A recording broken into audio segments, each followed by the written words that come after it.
ഞാൻ ഇന്നലെ 3 തവണ ഫോൺ ചെയ്തില്ലേ? സ്റ്റൗ തിരിച്ചെടുക്കാമെന്ന് നിങ്ങൾ തന്നെയല്ലേ പറഞ്ഞത്? ഇതാ ഗ്യാരണ്ടി കാർഡ് ഉണ്ട്. ഇരിക്കൂ. ഞാൻ ഇന്നലെ പുതിയൊന്ന് കൊടുത്തു വിട്ടതാണല്ലോ. ഇന്നലെ മുഴുവൻ സ്റ്റൗ നോക്കി ക്ലബിൽ പോലും പോകാതെ വീട്ടിലിരിക്കായിരുന്നു. ഞാനത് മാത്തുട്ടിയുടെ കൊടുത്തു വിട്ടല്ലോ. എന്നാ വേറെ വല്ല വീട്ടിലും കൊടുത്തു കാണും. ഇപ്പൊ മാഡം പോയിക്കോളൂ, ഞാനൊരു എൻക്വയറി നടത്തട്ടെ. സോറി. ഇനി നിങ്ങളെ കംപ്ലൈൻസ് എന്താ? അല്ല, ഇതാരും നമ്മുടെ വേലവെപ്പിനല്ലേ? നീ എന്നിടെ ലാൻഡ് ചെയ്തേ? ഏതാ ഈ പുതുമുഖം? പുതുമുഖമല്ല, നായകൻ. നായകനോ? അതെ, ഈ കഥയിലെ നായകൻ. ഏത് കഥ? എല്ലാം പിന്നെ പറയാം. ഏതായാലും ഞങ്ങൾ രണ്ടുപേരും കുറച്ച് ദിവസം ഇവിടെ ഉണ്ടാവും. ഇപ്പൊ ഒന്ന് കുളിക്കണം, ഭയങ്കര വിശപ്പ്.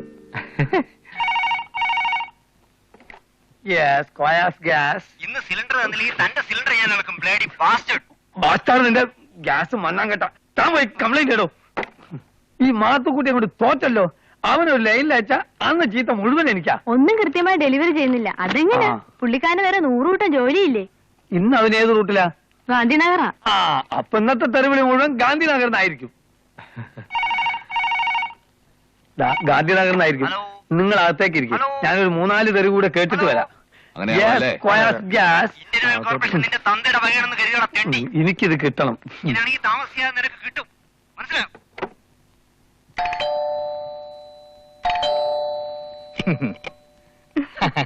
ഇവിടെ ബുക്ക് ചെയ്തിരുന്നോ ചേട്ടാ? ഇവിടെ വരാൻ ബുക്ക് ചെയ്യേണ്ട ആവശ്യമില്ലല്ലോ. ഇവിടെ കൊച്ചമ്മയും സാറും ഇല്ല. അതല്ലേ കറക്റ്റ് ടൈമിന് ഞാൻ കൊണ്ടുവന്നത്. ഒരു കൈ തരൂ, ഇതകത്ത് വെച്ചേക്കാം. പിന്നെ എന്തൊക്കെയുണ്ട് വിശേഷങ്ങള്? നീ ആകെ അങ്ങ് ക്ഷീണിച്ചു പോയല്ലോ. മൊട്ടയും ബോൺമിറ്റൊക്കെ ശരിക്കും കഴിച്ചോണം. ഇന്ന് ഇത്തിരി ബിസിയാ. ഒരു 100 സ്ഥലത്ത് കൊടുക്കാനുള്ളത് മുഴുവൻ ആ കാലമാടം പല്ലങ്കുവായ ഇതിനകത്ത് കേട്ടിട്ടുണ്ട്. പിന്നെ കഴിഞ്ഞ തവണ പറഞ്ഞ ഐറ്റംസ് എല്ലാം ഞാൻ കൊണ്ടുവന്നിട്ടുണ്ട്. മുഴുവൻ പോർണ അല്ല. ഇത് നോക്കിക്കേ, കംപ്ലീറ്റ് എലാസ്റ്റിക്കാ. വലിച്ചു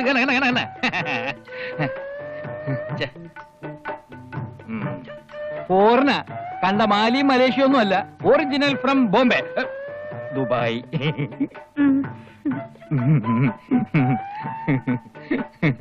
ഇതൊരെണ്ണം മതി. Perfume, washing machine, Sony, TV എന്താ വേണ്ടതെന്ന് വെച്ചാൽ എന്നോട് പറഞ്ഞാൽ മതി. ഫോറിൻ സാധനങ്ങൾ മേടിക്കാൻ ഈ സിറ്റിയിൽ ഞാൻ ആളുകളുടെ പുറകെ ഓടിപ്പാഞ്ഞ് ഇറക്കുക. അല്ല, ആളുകൾ എന്റെ പുറകെ ഓടിപ്പാഞ്ഞ് ഇറക്കുക. എന്ത്? ഇപ്പൊ ഇത്രേ ഉള്ളൂ, ബാക്കി പിന്നെ തരാം. മതി മതി മതി മതി. എന്നാ ചേട്ടൻ പോട്ടെ. എപ്പോ എന്താവശ്യം ഉണ്ടെങ്കിലും എന്നെ ഈ അച്ഛനെ അറിയിച്ചാൽ മതി. എന്റെ കസ്റ്റമേഴ്സ് മുഴുവൻ സ്ത്രീകളാ, അതിലാ ഞാൻ സ്പെഷ്യലൈസ് ചെയ്തിരിക്കുന്നത്. പോട്ടെ. അപ്പം എത്ര കൊല്ലം പട്ടാളത്തിലുണ്ടായിരുന്നു? 25 വർഷം. ചൈന വാറും പാകിസ്ഥാൻ വാറും ഞാൻ ഒറ്റയ്ക്ക് നിന്നാ ഫേസ് ചെയ്ത്. എന്റെ പൊന്നിക്ക മലയാളത്തിലല്ലേ പറഞ്ഞത്. ആ പണി പറ്റാത്തോണ്ട് ലിക്കന്റെ പ്രാന്തക്ക് അഭിനയിച്ച് അവിടുന്ന് പുറത്തിയാടിയത്. എടാ വേലവയ്പാ, നിന്റെ വായിലെ നാവുകൊണ്ട് പച്ചവെള്ളം പോലും മരുന്നാക്കി വെക്കുന്നവനല്ലേ നീ? ഇവനും കൊണ്ട് തെരുവിലേക്ക് ഇറങ്ങിക്കോ. നിങ്ങൾക്ക് വെച്ച് ഒരു പണി വിടില്ല. എന്റെ പൊന്നി ഗ്യാസിക്ക, ആ പരിപാടിയൊക്കെ ഞാൻ എന്നേ നിർത്തി. ഞങ്ങളെല്ലാം നേരത്തെ പറഞ്ഞല്ലേ, എന്തെങ്കിലും ഒരു പണിയായിട്ട് ഇവിടെ കൂടിയാലേ രക്ഷയുള്ളൂ. അങ്ങനത്തെ ഒരു പൊസിഷനിലാണ് ഇപ്പോ. എന്ത് ജോലി വേണമെങ്കിലും ചെയ്യാൻ ഞങ്ങൾ തയ്യാറാ. അതിനിവിടെ എന്തെങ്കിലും ഒരു ജോലി ഒഴിവ് വേണ്ടേ? ആകെ ഒരു മാനേജർ പോസ്റ്റ് ഉണ്ട്. അത് മതിയില്ലേ? അതെ. അപ്പൊ പിന്നെ ഞാൻ അവിടെ പോവും. അല്ലെങ്കിൽ തന്നെ പോലീസും പട്ടാളെന്നൊക്കെ പറഞ്ഞാൽ തന്നെ എനിക്ക് പേടിയാ. ഹേയ്, അതൊന്നും ഓർത്തിക്കാ പേടിക്കണ്ട. എല്ലാം ഒന്ന് കലങ്ങി തെളിയുന്നവരൊന്ന് പിടിച്ചു വെക്കണം, അത്രേ ഉള്ളൂ. 2 കുരുന്ന ജീവിതങ്ങളാണ് നിങ്ങളുടെ മുമ്പിൽ നിൽക്കുന്നതെന്ന് ഓർക്കണം.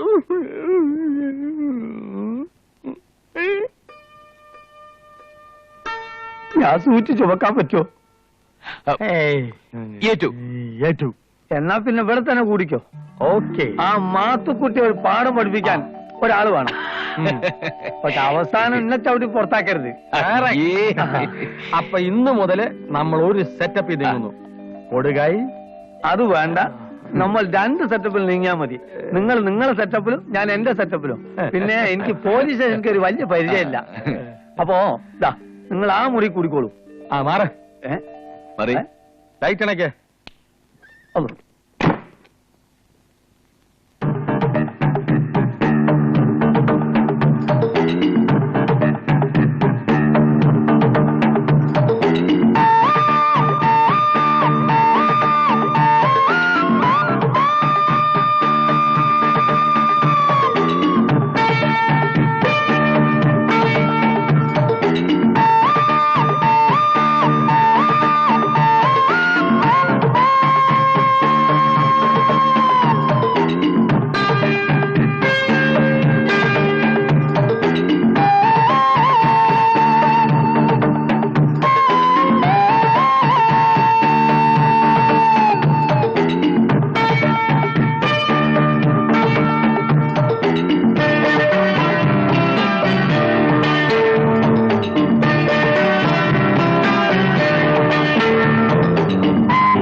എടോ തന്നോട് എത്ര പ്രാവശ്യം ഞാൻ പറഞ്ഞിട്ടുണ്ട് തന്നെ തുണിക്കച്ചവടം എന്റെ ഗ്യാസും തമ്മിൽ ചേരൂലെന്ന്.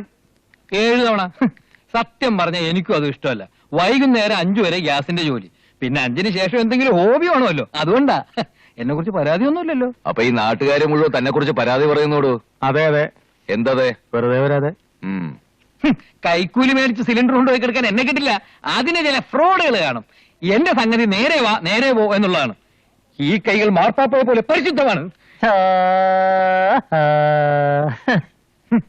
പുതിയ ആൾക്കാരെ വെച്ചപ്പോ സാർ എന്നോട് ഒരു വാക്കുപോലും പറഞ്ഞില്ല. അല്ല, അതിപ്പോ വലിയ കാര്യമായി ഞാൻ എടുത്തിട്ടൊന്നുമില്ല. ഒറ്റ രാത്രി കൊണ്ടല്ലേ മറിമായി നടന്നത്. കസ്റ്റമേഴ്സിന്റെ അടുത്ത് ഒരു മിനിമം ഡീസൻസ് എങ്കിലും പുലർത്താൻ അറിയുന്നവർ വേണ്ടേ? വേണം. അതുകൊണ്ടാണ് മറിമായം നടന്നതും ഞങ്ങളെ ജോലിക്ക് നിർത്തിയതും. അല്ലെങ്കിൽ ബിസിനസ് പൊളിയും. പക്ഷെ മാത്തുക്കുട്ടിയുടെ ബിസിനസ് പൊളിയില്ല.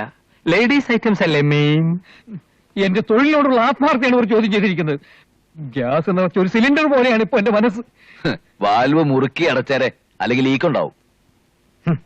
പരിഹാസ ശരങ്ങൾക്ക് നടുവിലൂടെ ആയുധമില്ലാതെ നീങ്ങുന്ന ഒറ്റപ്പെട്ട പടയാളിയെ പോലെയാണ് ഞാൻ. ഒരേറ്റുമുട്ടൽ ഏത് നിമിഷവും ഉണ്ടാകും. അതൊരു പ്രശ്നമല്ല. മര്യാദക്ക് ഇവിടെ നിന്നാ നിനക്ക് കൊള്ളാം. അല്ലെങ്കിൽ ആ കംപ്ലൈൻസ് ഉള്ള കസ്റ്റമേഴ്സിനൊക്കെ ഒന്ന് ചെന്ന് കാണണം. ആ 324 സ്റ്റൗവിന് എന്തോ കംപ്ലൈന്റ് ഉണ്ട്, അതൊന്ന് മാറ്റി കൊടുക്കണം. ഞാൻ പോയി അറ്റൻഡ് ചെയ്യാം. ഇത്രയും കാലം താൻ അറ്റൻഡ് ചെയ്തിട്ട് മുഴുവൻ കംപ്ലൈൻസ് അല്ലേ ഉള്ളൂ. ഇനി ഞങ്ങൾ നോക്കിക്കോളാം. താൻ വീട് കാണിച്ചെന്നാ മതി അല്ലേ? അതെ. ആ വാ. പോടോ വാ. പോ.